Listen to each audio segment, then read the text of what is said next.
Hi hello ನಮಸ್ಕಾರ ಸ್ನೇಹಿತರೆ.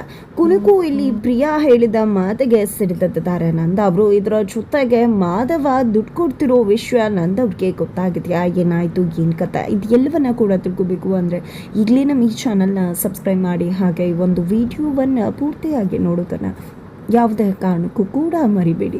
ಇಲ್ಲಿ ಗಿರೀಶ್ ಅವ್ರಿಗೆ ನಂದವರ ವಿಚಾರವಾಗಿ ತುಂಬಾ ಬೇಜಾರಿದೆ. ಯಾಕಂದರೆ ಇಲ್ಲಿ ನಂದವರು ತಾನು ತಂದಿರೋ ಸುಸಿ ಅಂತ ಹೇಳಿ ಪ್ರಿಯಾ ಬಗ್ಗೆ ಹಾಡಿ ಕೊಂಡಾಡಿ ನಿಜಕ್ಕೂ ಅವಳು ಏನೇ ಮಾಡಿದ್ರು ಕೂಡ ಅದರಲ್ಲಿ ತಪ್ಪನ್ನು ಹೊಡೋಗ್ತೆ ಪ್ರಿಯಾ ಅಂದರೆ ಹಾಗೆ ಹೀಗೆ ಅಂತ ಹೇಳಿ ಹೇಳ್ತಿದ್ದಾರೆ. ಇದು ನಿಜಕ್ಕೂ ಗಿರೀಶ್ ಅವ್ರಿಗೆ ಬೇಜಾರು ಮಾಡಿದೆ. ಅಮ್ಮ ಹತ್ರ ಕೂಡ ಹೇಳ್ಕೊಂಡಿದ್ರು, ಯಾಕೆ ಇವರು ಈ ರೀತಿ ನಡ್ಕೋತಿದ್ದಾರೆ, ಪ್ರಿಯಾ ಯಾಕೆ ಆ ರೀತಿ ನಡ್ಕೋತಿದ್ದಾಳೆ, ಒಂದು ಕೂಡ ಅರ್ಥನೇ ಆಗ್ತಿಲ್ಲ ಅಂತ ತುಂಬ ಬೇಜಾರ ಆಗ್ತದೆ ಪ್ರಿಯಾ ನಡವಳಿಕೆಯಿಂದ ಅಂತ. ಅದಕ್ಕೆ ಸರಿಯಾಗಿ ಇಲ್ಲಿ ನಂದ ಅವರು ಕೂಡ ಪ್ರಿಯಾ ಜೊತೆ ನಡ್ಕೊಂಡಿರೋ ರೀತಿಯಿಂದ, ಅವಳನ್ನು ಹಟ್ಟ ಕೂರಿಸ್ತಿರೋ ರೀತಿಯಿಂದ ಬೇಜಾರು ಮಾಡ್ಕೊಂಡಂತ ಗಿರೀಶ ಅವರು ರೂಮಿಗೆ ಬರ್ತಿದ್ದಾಗೇನೆ ಇಲ್ಲಿ ನಂದ ಅವರು ನೀರು ತೊಗೊಂಡು ಬರ್ತೀಯಾ ಗಿರೀಶ ಅಂತ ಹೇಳಿ ಕೇಳ್ತಾರೆ. ಇರ್ರಿ ಒಂದು ನಿಮಿಷ ಪ್ರಿಯಾನ ಕರಿತೀನಿ, ಪ್ರಿಯಾನೇ ಅಲ್ವಾ ಎಲ್ಲ ಕೆಲಸ ಮಾಡೋದು, ಅಂಗಡಿಗೆ ಬಂದು ಊಟ ತರೋಕ್ಕಾಗತ್ತೆ, ನಿಮಗೆ ರೂಮಿಗೆ ತನಕ ನೀರು ತಂದು ಕೊಡೋಕ್ಕಾಗಲ್ವಾ, ಪ್ರಿಯಾ ಬಾಮ್ಮ ನಿಮ್ಮ ಮಾವಂಗೆ ನೀರು ತಂದು ಕೊಡು ಅಂತ ಹೇಳಿ ಗಿರೀಶ್ ಅವ್ರು ಕರೀತಾರೆ. ಏನೇ ಇದು ನೀರಿಗೆಲ್ಲ ಆ ಹುಡುಗಿನ ಕರೀತೀಯಲ್ಲ, ಸರಿ ಆಯಿತು, ನನಗೆ ಸ್ವಲ್ಪ ಚಾರ್ಜರ್ ವೈರ್ ಬೇಕು, ಎಲ್ಲಿದೆ ತಂದು ಕೊಡ್ತೀಯ ಅಂತ ಕೇಳ್ತಾರೆ. ಆಗಲೂ ಕೂಡ ಪ್ರಿಯಾ ಬಾಮ್ಮ ನಿಮ್ಮ ಮಾವಂಗೆ ಚಾರ್ಜರ್ ವೈರ್ ಬೇಕಂತ ತಂದು ಕೊಡಮ್ಮ ಅಂತ ಹೇಳಿ ಅದಕ್ಕೂ ಗಿರೀಶ್ ಅವರು ಪ್ರಿಯಾನನ್ನೇ ಕೂಗ್ತಿದ್ದಾರೆ. ಏನಿದು ಗಿರೀಶ್, ಎಲ್ಲದಕ್ಕೂ ಕೂಡ ಪ್ರಿಯಾನೇ ಕರೀತಿದ್ಯಲ್ಲ ಅಂತ ಹೇಳಿ ಕೇಳಿದಾಗ, ಇನ್ನೇನು ಅವಳೇ ಅಲ್ವಾ ನಿಮಗೆಲ್ಲ ಕೆಲಸ ಮಾಡಿಕೊಡೋದು, ಎಲ್ಲ ಕೆಲಸ ಮಾಡೋಳಿಗೆ ಇದು ಕೆಲಸ ಮಾಡೋದಕ್ಕೆ ಕಷ್ಟ ಆಗೋದಿಲ್ಲ ಅಲ್ವಾ ಅಂತ ಗಿರೀಶ್ ಅವರು ಹೇಳಿದಾಗ ಈ ಕಡೆ ನಂದವ್ರಿಗೆ ಗೊತ್ತಾಗ್ಬಿಡತ್ತೆ ಗಿರೀಶ್ ಅವ್ರಿಗೆ ತುಂಬ ಹೊಟ್ಟೆಗೆ ಶುರುವಾಗಿದೆ, ಅದಕ್ಕೋಸ್ಕರ ಜೊಲ್ಲಸಲ್ಲಿ ಈ ರೀತಿ ಮಾತಾಡ್ತಿದ್ದಾರೆ ಅಂತ. ಅದೇ ಕಾರಣಕ್ಕೆ ಪ್ರಿಯಾ ಎಷ್ಟು ಒಳ್ಳೆಯವಳಲ್ವಾ, ನನ್ನ ತಂದಿರೋ ಸೊಸೆ ಆ ಹುಡುಗಿ ಎಷ್ಟು ಹೆಮ್ಮೆಯಿಂದ ಹೇಳ್ಕೋಬಹುದು ಗೊತ್ತಾ, ಅಂಗಡಿಗೆ ಬಂದು ಎಷ್ಟು ಚೆನ್ನಾಗಿ ಎಲ್ಲ ವ್ಯಾಪಾರನೂ ಕೂಡ ಮಾಡಿದ್ರು, ನಿಜಕ್ಕೂ 4 ಗಂಟೆಗೆ ರಾತ್ರಿಗೆ ಎದ್ದೇಳ್ತಾಳೆ, ಎಲ್ಲ ಕೆಲಸ ಮಾಡ್ತಾಳೆ ಅಂತ ಹಾಡಿಕೊಂಡಾಡ್ತಾರೆ. ಮತ್ತೊಮ್ಮೆ ಬೇಕು ಅಂತಾನೆ ಗಿರೀಶ್ ಅವ್ರಿಗೆ ಉರ್ತು ಹೋಗುತ್ತೆ. ನಂತರ ಇಲ್ಲಿ ಗಿರೀಶ್ ಅವರು, ನಾವು ಅವತ್ತು ಊಟ ತೊಗೊಂಡು ಬಂದಿದ್ವಿ, ಆದರೆ ನಮಗೆ ನೀವು ಆ ರೀತಿ ಆಡಿ ಕೊಂಡಾಡಲೇ ಇಲ್ಲ, ಹೊಗಳಲ್ಲೇ ಇಲ್ಲ, ನಾವು ಅವತ್ತು ವ್ಯಾಪಾರನ ಕೂಡ ಮಾಡಿದ್ವಿ ಅಪ್ಪ, ಆದರೆ ಪ್ರಿಯಾಗ್ ಮಾತ್ರ ತುಂಬಾ ಹೊಗಳುತ್ತೀರ ಅಲ್ವಾ ಅಂತ ಹೇಳಿ ಗಿರೀಶ್ ಅವ್ರು ಕೇಳಿದಾಗ, ನನಗೆ ಗೊತ್ತಿದೆ ಗಿರೀಶ ನಿನಗೆ ಪ್ರಿಯಾ ಬಗ್ಗೆ ಹೊಟ್ಟೆ ಕಿಚ್ಚಲ್ಲ, ಅದಕ್ಕೋಸ್ಕರ ಈ ರೀತಿ ನಡ್ಕೋತಿದ್ಯಾ ಅಲ್ವಾ ಅಂದಾಗ, ನನಗೆ ಯಾವುದೇ ರೀತಿ ಹೊಟ್ಟೆ ಕಿಚ್ಚಿಲ್ಲ ಅಂತ ಹೇಳ್ತಾರೆ. ಎಲ್ಲರ ಹೆಣ್ಮಕ್ಳಲ್ಲೂ ಕೂಡ ಹೊಟ್ಟೆ ಕಿಚ್ಚಿರುತ್ತೆ ಅಂತ ಕೇಳಿದ್ದೆ, ಆದರೆ ಇವಾಗ ನೋಡ್ತಾ ಇದ್ದೀನಿ, ನೋಡು ಯಾಕೆ ಚಿಕ್ಕ ಮಕ್ಳ ಥರ ಹೊಟ್ಟೆ ಕಿಚ್ಚು ಪಡ್ತಿದ್ಯಾ ನೀನು 3 ಮಕ್ಕಳನ್ನ ಪಡ್ಕೊಂಡಿದ್ಯಾ, ಜೊತೆಗೆ 3 ಮಕ್ಕಳಿಗೆ ಸೊಸೆಯಂದಿರು ಕೂಡ ಬಂದಿದ್ದಾರೆ ನಿನಗೆ, ಅವ್ರ ಮದುವೆ ಆಗಿ, ಅರ್ಥ ಮಾಡ್ಕೊ, ನೀನು ಈ ರೀತಿ ಎಲ್ಲ ಹೇಳಬಾರ್ದು, ಈ ರೀತಿ ಚಿಕ್ಕವಳಾಗಿ ನಡ್ಕೋಬಾರ್ದು, ಮೆಚೂರ್ಡಾಗಿ ಬಿಹೇವ್ ಮಾಡಬೇಕು.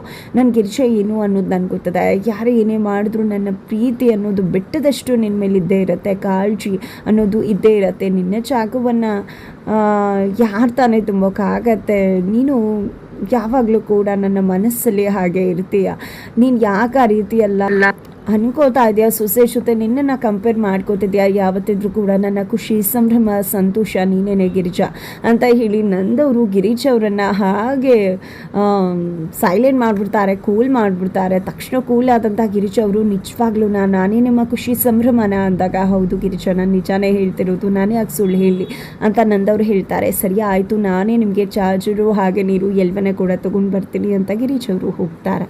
ನಂತರ ಇಲ್ಲಿ ವಲ್ಲಭ ಊಟಕ್ಕೆ ಬಂದಿರ್ತಾರೆ, ಅಮ್ಮು ಅಲ್ಲೇ ಇರ್ತಾರೆ. ಗಿರೀಶ್ ಅವ್ರು ಕೂಡ ಬಂದು, ಏನಿದು ವಲ್ಲಭ ಇಷ್ಟೊತ್ತಿಗೆ ಬರೋದು, ಸಮಯ ಇಲ್ದಿರೋ ಟೈಮಲ್ಲೆಲ್ಲ ಈ ರೀತಿ ಊಟ ಮಾಡಿದ್ರೆ ಆರೋಗ್ಯ ಹಾಳಾಗತ್ತಲ್ವಾ ಅಂದಾಗ, ಅಯ್ಯೋ ಅಮ್ಮ ಇದು ಪಾರ್ಟ್ ಟೈಮ್ ಜಾಬ್ ಅಲ್ವಾ, ಅದಕ್ಕೋಸ್ಕರ ಈ ರೀತಿ ಆಗ್ತದೆ, ಪರ್ಮನೆಂಟ್ ಆದಾಗ ಯಾವುದೇ ರೀತಿ ಪ್ರಾಬ್ಲಮ್ ಆಗೋದಿಲ್ಲ ಅಂತಾರೆ. ಈ ಕಡೆ ಅಮ್ಮು ಊಟ ಬಡಿಸ್ಬೇಕಿದೆ, ಪ್ರಿಯಾ ಬಂದು, ಅಯ್ಯೋ ಅಮ್ಮು ನಾನು ಊಟ ಬಡಿಸ್ತೀನಿ ಬಿಡು ಅಂತ ಹೇಳಿದಾಗ, ಯಾಕೆ ಪ್ರಿಯಾ ಅವಳು ಗಂಡಂಗೆ ಅವಳು ಬಡಿಸ್ತದಾಳ್ತಾನೆ, ನೀನು ಸುಮ್ಮನೆ ನಿಂತ್ಕೋ ಅಂತ ಹೇಳಿ ಗಿರೀಶ್ ಅವರು ಹೇಳ್ತಾರೆ.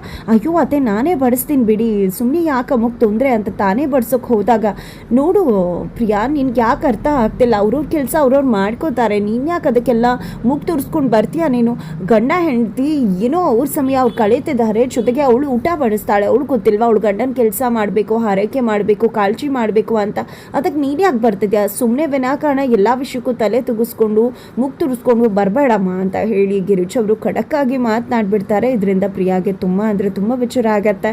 ಅದೇ ಕಾರಣಕ್ಕೆ ರೂಮಿಗೆ ಹೋದಂತಹ ಪ್ರಿಯಾ ಕಣ್ಣೀರು ಹಾಕೋದಕ್ಕೆ ಶುರು ಮಾಡಿ ಮಾಡ್ತಾರೆ ಮಾಧವ್ ಒಬ್ಬರು. ಯಾಕೆ ಏನಾಯಿತು ಅಂದಾಗ ನಿಮಗೆ ತೊಂದರೆ ಆಯಿತು ಅನಿಸುತ್ತೆ ನನ್ನಿಂದ, ದಯವಿಟ್ಟು ಕ್ಷಮಿಸ್ಬಿಡಿ ಅಂದಾಗ. ಯಾಕೆ ಹೇಳ್ತಿದ್ಯಾ ಅಂದಾಗ ಅತ್ತೆ ನನ್ನನ್ನು ಬೈದ್ಬಿಟ್ರು, ಯಾಕೆ ಅತ್ತೆಗೆ ನನ್ನ ಕಂಡ್ರೆ ಇಷ್ಟನೇ ಇಲ್ಲ ಅನಿಸುತ್ತೆ, ಎಲ್ಲದಕ್ಕೂ ನೀನೇ ಮೂಗು ತುರ್ಸ್ಕೊಂಡು ಬರ್ತೀಯಾ ಅಂತ ಬೈತಿದ್ದಾರೆ. ಇಡೀ ಮನೆಯವ್ರನ್ನ ಕಾಳಜಿ ಮಾಡುತ್ತಪ್ಪ, ಎಲ್ಲರೂ ಚೆನ್ನಾಗಿರಬೇಕು ಖುಷಿಯಾಗಿರಬೇಕು ಅಂತ ಅಂದ್ಕೊಳ್ಳುತ್ತಪ್ಪ.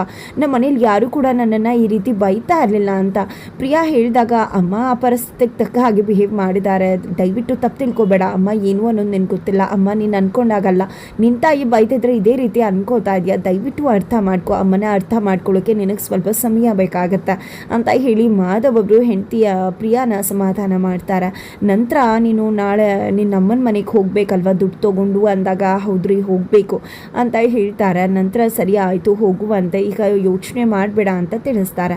ನಂತರ ವಲ್ಲಭ ಅಮ್ಮನ ಕೂರಿಸ್ಕೊಂಡು, ಏನಮ್ಮೋ ಅದು ಯಾಕೋ ಆ ವಿಷಯಕ್ಕೆ ಜಗಳ ಆಯಿತು ಅಂತ ನಂಗೆ ಅನ್ನಿಸ್ಲಿಲ್ಲ, ಅಮ್ಮ ಯಾಕೆ ಅಷ್ಟು ಖಡಕ್ ಆದರು ಅಂತ ಹೇಳಿ ಕೇಳಿದಾಗ, ಅಯ್ಯೋ ಪ್ರಿಯಾ ಅದಕ್ಕೆ ಎಲ್ಲದಕ್ಕೂ ಕೂಡ ಮೂಗು ತೋರಿಸ್ಕೊಂಡು ಬರ್ತಾರೆ, ನಾನೇ ಎಲ್ಲನೂ ಕೂಡ ಮಾಡ್ತೀನಿ ಅಂತಾರೆ. ಅದೇ ಕಾರಣಕ್ಕೆ ಇಲ್ಲಿ ಅತ್ತೆಗೆ ಸ್ವಲ್ಪ ಬೇಜಾರಾಗಿದೆ ಅಂದಾಗ ಅಂದ್ಕೊಂಡೆ ಏನೋ ಇಂಥದ್ದೇ ಆಗಿದೆ ಅಂತ ಹೇಳ್ತಾರೆ. ಆದ್ರೂ ವಲ್ಲಭ ನೀನು ನನ್ನ ಟ್ಯೂಷನ್ ವಿಷಯನೇ ಕೇಳಲಿಲ್ವಲ್ಲ, ಇವತ್ತು ಟ್ಯೂಷನ್ಗೆ ಎಷ್ಟು ಜನ ಮಕ್ಕಳು ಬಂದಿದ್ರು ಗೊತ್ತಾ, ಇನ್ನೂ ಒಂದಿಬ್ಬರು ಜಾಸ್ತಿ ಬರ್ತಾರೆ ಅಂದಾಗ, ಹೌದಾ ನಿನ್ನಿಂದ ಮಕ್ಕಳು ಪ್ರಾಬ್ಲಮ್ ಸಾಲ್ವ್ ಆಯಿತಾ ಅಥವಾ ಮತ್ತಷ್ಟು ಕನ್ಫ್ಯೂಷನ್ ಮಾಡಿಬಿಟ್ಟು ಅವ್ರನ್ನ ಮತ್ತಷ್ಟು ಕನ್ಫ್ಯೂಷನ್ ಮಾಡಿದ್ಯಾ ಅನಿಸುತ್ತೆ, ಈಗಲೇ ಹೋಗಿ ಎಲ್ಲ ಮನೆಗೂ ಹೋಗಿ ಸಾರಿ ಕೇಳಿ ಬರ್ತೀನಿ ಅಂತ ವಲ್ಲಭ ಹೇಳಿ ರೇಗಿಸ್ತಾರೆ.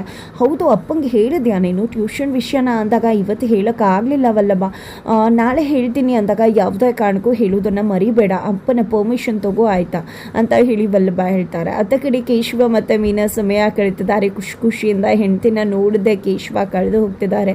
ಇವತ್ತು ಎಷ್ಟು ಮುದ್ದಾಗಿ ಕಾಣಿಸ್ತಿದೆಯಾ ಗೊತ್ತಾ ಮೀನಮ್ಮ ಅಂತ ಹೇಳ್ತಿದ್ದಾರೆ, ಮೊದಲು ಹೋಗಿ ಸ್ನಾನ ಮಾಡ್ಕೊಂಡು ಬಾ ಅಂತ ಹೇಳಿದಾಗ, ಅಯ್ಯೋ ಮನೇಲೂ ಕೂಡ ಅಪ್ಪ ಯಾವಾಗಲೂ ಸ್ನಾನ ಮಾಡಿ ಬ್ರಷ್ ಮಾಡಿ ಬೇಗ ಎದ್ದೇಳಿ ಅಂತ ಹೇಳ್ತಾರೆ, ಇಲ್ಲಾದರೂ ಸ್ವಲ್ಪ ಲೇಟಾಗಿ ಸ್ನಾನ ಮಾಡೋಣ ಅಂತ ಅಂದ್ಕೊಂಡ್ರೆ ಇಲ್ಲೂ ಬಿಡಲ್ವಲ್ಲ ನೀನು ಅಂತ ಹೇಳಿದೆ. ಕೇಶವ ಮೀನನ ರೇಗಿಸ್ತಾರೆ. ತದನಂತರ ಇಲ್ಲಿ ಸ್ನಾನ ಮಾಡ್ಕೊಂಡು ಬಂದರೆ ನಿನ್ನ ಬಿಗಿಯಾಗಿ ಹಗ್ ಮಾಡ್ತೀನಿ ಅಂತ ಹೇಳಿ ಮೀನಾ ಹೇಳೋದಕ್ಕೆ, ಹೌದಾ ಈಗಲೇ ಮಾಡ್ತೀನಿ ಅಂತ ಹೇಳಿ ತನ್ನ ಹೆಂಡತಿಗೆ ಮುತ್ತನಿಟ್ಟು ಅಲ್ಲಿಂದ ಹೊರಟೆ ಬಿಡ್ತಾರೆ ಕೇಶವ. ತದನಂತರ ಆಯ್ತ ಕಡೆ ಬೆಳಗ್ಗೆ ಆಗತ್ತೆ, ಯುಗಾದಿ ಹಬ್ಬದ ಸಂಭ್ರಮ, ಹೊಸಲು ಪೂಜೆ ಮಾಡ್ತಿದ್ದಾರೆ ಪ್ರಿಯಾ. ಬಟ್ ಇಲ್ಲಿ ಅಮ್ಮಗೆ ಗೊತ್ತೇ ಇಲ್ಲ ಹೊಸಲು ಪೂಜೆ ಯಾವುದು, ಯಾಕೆ ಇವತ್ತು ಮಾಡ್ತಿದ್ರ ಅಂತೆಲ್ಲ ಕೇಳಿದಾಗ, ನಿನಗೆ ಈ ಶಾಸ್ತ್ರ ಸಂಪ್ರದಾಯ ಯಾವುದು ಗೊತ್ತಿಲ್ಲ ಅಲ್ವಾ, ಯುಗಾದಿ ಹಬ್ಬದಂದು ಹೊಸಲು ಪೂಜೆಯನ್ನು ಮಾಡ್ತಾರೆ ಮನೆಗೆ ಒಳ್ಳೇದಾಗಬೇಕು ಅಂತ, ಅದಕ್ಕೆ ಹಿಂಬದಿ ಮುಂಬದಿ 2 ಬಾಗಿಲಿಗೂ ಕೂಡ ಹೊಸಲನ್ನು ಕಟ್ಟಿರುವುದು. ನಿನಗಿದೆಲ್ಲ ಹೇಗೆ ಗೊತ್ತಾಗುತ್ತೆ, ನಿಮ್ಮ ಮನೆಯಲ್ಲೆಲ್ಲ ಇದೆಲ್ಲ ಮಾಡೇ ಇಲ್ಲ ಅಲ್ವಾ, ಬಟ್ ನಮ್ಮ ಮನೆಯಲ್ಲಿ ಇದೆಲ್ಲ ಮಾಡಿದ್ರು, ನೀನೀಗ ಮದುವೆ ಆಗಿದೆಯಾ, ಇದು ಎಲ್ಲವನ್ನ ಕೂಡ ನೀನು ತಿಳ್ಕೋಬೇಕು ಕಲ್ತ್ಕೋಬೇಕು ಅಂತ ಹೇಳಿ ಪ್ರಿಯಾ ಅಮ್ಮಗೆ ತಿಳಿಸ್ತಿದ್ದಾರೆ. ನಂತರ ಇಲ್ಲಿ ಅಮ್ಮನ ಮನೆಗೆ ಹೋಗಬೇಕಾಗಿದೆ ಇದು ಪ್ರಿಯಾ, ಅದೇ ಕಾರಣಕ್ಕೆ ಸೀರೆನ ಸೆಲೆಕ್ಟ್ ಮಾಡಿದ್ದೆ, ನಿಮಗೆ ಯಾವುದು ಇದಕ್ಕೆ ಮ್ಯಾಚಿಂಗ್ ಸೆಲೆಕ್ಟ್ ಮಾಡಲಿ ಅಂತ ಮಾಧವನಿಗೆ ಕೇಳಿದಾಗ, ಇಲ್ಲ ನಾನು ಬರ್ತಿಲ್ಲ, ನಾನು ಬಂದರೆ ಹುಡುಗಿ ಮುಜುಗರ ಆಗತ್ತೆ, ನೀನೇ ಹೋಗಿ ಕೊಟ್ಟು ಬಾ ಅಂತ ಹೇಳ್ತಾರೆ. ಇದರಿಂದಾಗಿ ಪ್ರಿಯಾಗೆ ಫುಲ್ ಖುಷಿ ಆಗಿಬಿಡತ್ತೆ, ಎಂಥ ಒಳ್ಳೆ ಗಂಡನ ಪಡ್ಕೊಂಡಿದ್ದೀನಿ ಅಂತ ಹೇಳಿ. ನಂತರ ಅವರು ನಾನು ಅಂಗಡಿಗೆ ಹೋಗ್ತಾ ಇದ್ದೀನಿ, ಬಟ್ ಒಂದಷ್ಟು ಐಟಮ್ಸ್ನ ಅಂಗಡೀಲಿ ಇಡೋಕ್ಕೆ ಜಾಗ ಇಲ್ಲ, ಹಾಗಾಗಿ ಇಲ್ಲೇ ಕಳಿಸ್ತೀನಿ ಜಗ್ಲಿಕಟ್ಟೆಯಲ್ಲಿ ಇಡಿಸ್ಬಿಡಮ್ಮ ಪ್ರಿಯಾ ಅಂದಾಗ, ಅಯ್ಯೋ ಮಾವ ಜಗ್ಲಿಕಟ್ಟೆಯಲ್ಲಿ ಎಲ್ಲಿ ಜಾಗ ಇದೆ, ಅಮ್ಮ ಟ್ಯೂಷನ್ ಮಾಡ್ತಿದ್ದಾಳಲ್ಲ ಅಂದಾಗ, ಏನು ಅಮ್ಮ ಟ್ಯೂಷನ್ ಮಾಡ್ತಿದ್ದಾಳ ಅಂದಾಗ, ಅಯ್ಯೋ ಮಾವ ನಾನೆಲ್ಲೋ ನಿಮಗೆ ಗೊತ್ತಿದೆ ಅಂದ್ಕೊಂಡಿದ್ದೆ, ಆದರೆ ನಿಮಗೆ ಗೊತ್ತಿಲ್ವಾ ಅಮ್ಮ ಟ್ಯೂಷನ್ ಮಾಡ್ತಿದ್ದಾಳೆ ನಿನ್ನೆಯಿಂದ ಅಂದ ತಕ್ಷಣ ಗಿರಿಜಾ ಮತ್ತು ಅಮ್ಮನ ಕರೀತಾರೆ. ಇಲ್ಲಿ ನಂದವರು ರೆಬೆಲ್ ಆಗಿದ್ದಾರೆ, ಏನಿದು ಈ ಮನೆಯಲ್ಲಿ ಟ್ಯೂಷನ್ ನಡೀತಿದೆ ಅಂದರೆ ಆ ವಿಷಯ ಕೂಡ ನನ್ನ ಹತ್ರ ಹೇಳಿಲ್ವಾ ಅಂತ ಹೇಳಿ ತುಂಬ ಸೆಟ್ ಮಾಡ್ಕೊತಿದ್ದಾರೆ. ಹಾಗಿದ್ರೆ ಏನಾಗುತ್ತೆ ಮುಂದೆ, ಇಲ್ಲಿ ಅಮ್ಮ ಟ್ಯೂಷನ್ ವಿಷಯಕ್ಕೆ ಸೈ ಅಂತಾರೆ ನಂದವರು. ಈ ಕಡೆ ಪ್ರಿಯಾ ಅಮ್ಮನ ಮನೆಗೆ ದುಡ್ಡು ತೊಗೊಂಡು ಹೋಗ್ತಿರೋ ವಿಷಯ ನಂದವ್ರಿಗೆ ಗೊತ್ತಾದರೆ ಏನು ಆಗಬಹುದು, ಇದು ಎಲ್ಲವನ್ನ ಕೂಡ ತಿಳ್ಕೊಬೇಕು ಅಂದರೆ ಮುಂದೆ ನಾವು ವಿಡಿಯೋಗೆ ವೇಟ್ ಮಾಡೋದನ್ನು